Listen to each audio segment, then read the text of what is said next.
America ने Iran की जौहरी तंसीबात पर हमला कर दिया। अमेरिकी B-2 बमबार तैयारों ने ईरान की फर्दो, नतंज और इस्फहान न्यूक्लियर साइट्स को बंकर बस्टर बम्स और टोमाहॉक मिसाइलों से निशाना बनाया। अमेरिकी सदर डोनाल्ड ट्रंप ने कहा कि बमों का पेलोड बुनियादी साइट फर्दो पर गिराया गया। अब अमन का वक्त है, इसराइल पहले से ज्यादा महफूज हो गया। नेतन्याहू के साथ टीम के तौर पर काम किया। इसराइली वजीर आजम ने डोनाल्ड ट्रंप का शुक्रिया भी अदा किया।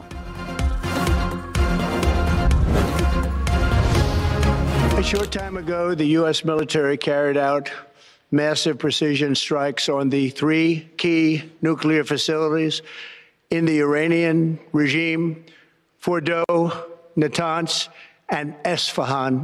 Iran, the bully of the Middle East, must now make peace.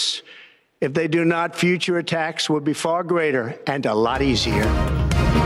अमरीकी सदर डोनाल्ड ट्रंप ने कहा कि ईरान की यूरेनियम अफजूदगी की सलाहियत को तबाह करना और जौहरी खतरे को रोकना हदफ था। हमने ईरानी एटमी तंसीबात तबाह कर दी, फर्दो जौहरी प्लांट मुकम्मल तौर पर तबाह कर दिया। ईरान को अब अमन कायम करना चाहिए। अमन कायम ना किया तो मुस्तकबिल में ज्यादा मोहलिक हमले होंगे। ट्रंप की इसराइली वजीर आजम नेतन्याहू को मुबारकबाद।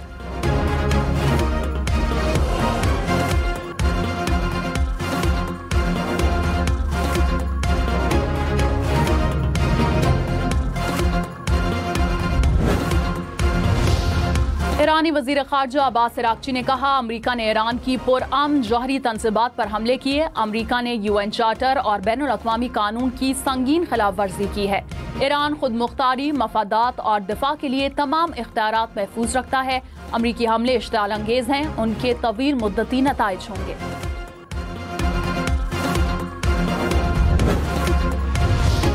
इसराइली वजीर आजम नेतन्याहू ने कहा, अमरीकी हमलों ने तारीख का रुख मोड़ दिया। ईरान की जौहरी तंसीबात को तबाह करने पर डोनाल्ड ट्रंप का शुक्रगुजार हूँ।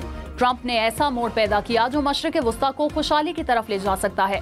सदर ट्रंप और मैं अक्सर कहते हैं, ताकत के जरिए अमन, पहले ताकत आती है फिर अमन। अमरीका ने जबरदस्त ताकत का मुजाहरा किया। अमरीकी हमले के बाद ईरानी रद्द-ए-अमल का खतरा, इसराइल में स्कूल और दफातर बंद करने का ऐलान। इसराइली फौज के मुताबिक सख्त हिफाजती पाबंदियों के तहत स्कूल और दफातर बंद कर दिए जाएंगे। सिर्फ अहम शोबों को काम जारी रखने की इजाजत होगी।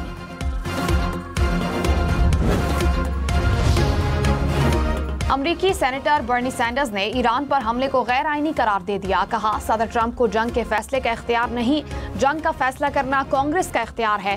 रिपब्लिकन रुकन कांग्रेस थॉमस मैसी ने कहा कि ईरान पर हमले अमरीकी आइन की खिलाफ वर्जी हैं। डेमोक्रेटिक रुकन कांग्रेस सारा जैकब्स ने भी ईरान पर ट्रंप के हमले गैर आईनी करार दिए। कहा कि अमरीका को लामुतनाही और खून रेज जंग में झोंकने जाने का खतरा है।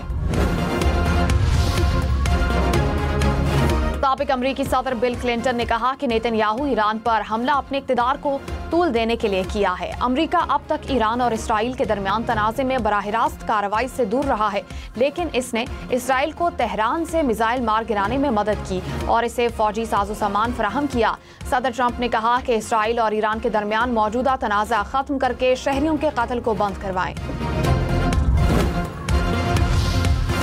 पाकिस्तान ने इसराइली जारहियत को खित्ते के अमन के लिए खतरा करार दे दिया। तुर्क सदर तैयब एर्दोगान से नायब वजीर आजम इसहाक डार की मुलाकात, फील्ड मार्शल सैयद आसिम मुनीर भी हमरा थे। मुलाकात में कशीदगी के खात्मे के लिए सिफारती कोशिशें जारी रखने पर इत्तेफाक। OIC वज़राए खारजा के इजलास से खिताब में इसहाक डार ने कहा, ईरानी खुद मुख्तारी पर हमला आलमी कवानीन की खुली खिलाफ वर्जी है। आलमी बरादरी इसराइली जारहियत रोकने के लिए फौरी इक़दामात करे। गजा में फौरी और गैर मशरूत जंगबंदी होनी चाहिए। उम्मत मुस्लिमा को दरपेश चैलेंजेस से निमटने के लिए मिलकर काम करना होगा। ईरानी सुप्रीम लीडर आयतुल्लाह खामनाई ने अपने मुमकिना जानशीन नामजद कर दिए। न्यूयॉर्क टाइम्स के मुताबिक मुमकिना जानशीनों में 3 सीनियर उलमा के नाम शामिल, आयतुल्लाह खामनाई के बेटे का नाम शामिल नहीं। इसराइल के ईरान पर हमले जारी, खुरमाबाद में भी बमबारी से 5 ईरानी एहलकार शहीद। कुम की रिहायशी इमारत पर हमले में 2 शहरी शहीद, 4 जख्मी हुए। ईरान की इस्फहान न्यूक्लियर साइट पर भी मिसाइल दागे। रिहायशी इमारत पर बमबारी से एक और ईरानी जौहरी साइंसदान शहीद।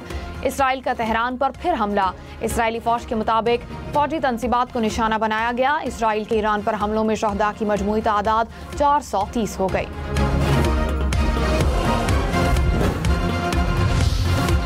ईरान के इसराइल पर जवाबी हमले, तेल अवीव और हैफा में मिसाइल दागे, 3 इसराइल जख्मी।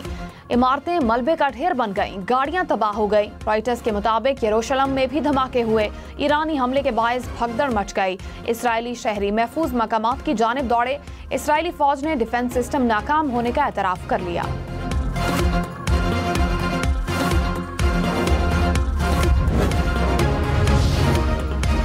तुर्क सदर तैयब एर्दोगान ने इसराइल को दहशतगर्द रियासत करार दे दिया। कहा, इसराइल के हाथ मुसलमानों के खून से रंगे हैं। सेहोनी रियासत पूरे खित्ते में अपना तसल्लुत कायम करना चाहती है। नेतन्याहू हमारे खित्ते और पूरी दुनिया को बड़े आलमिये में धकेलना चाहता है। ईरान को अपने दिफा का मुकम्मल हक हासिल है। मुश्किल वक्त में ईरान के शाना बशाना खड़े हैं। आलमी बरादरी इसराइली जारहियत रुकवाने में किरदार अदा करे। मुसलमान मुत्तहिद होकर इसराइली जारहियत के खिलाफ आवाज बुलंद करें।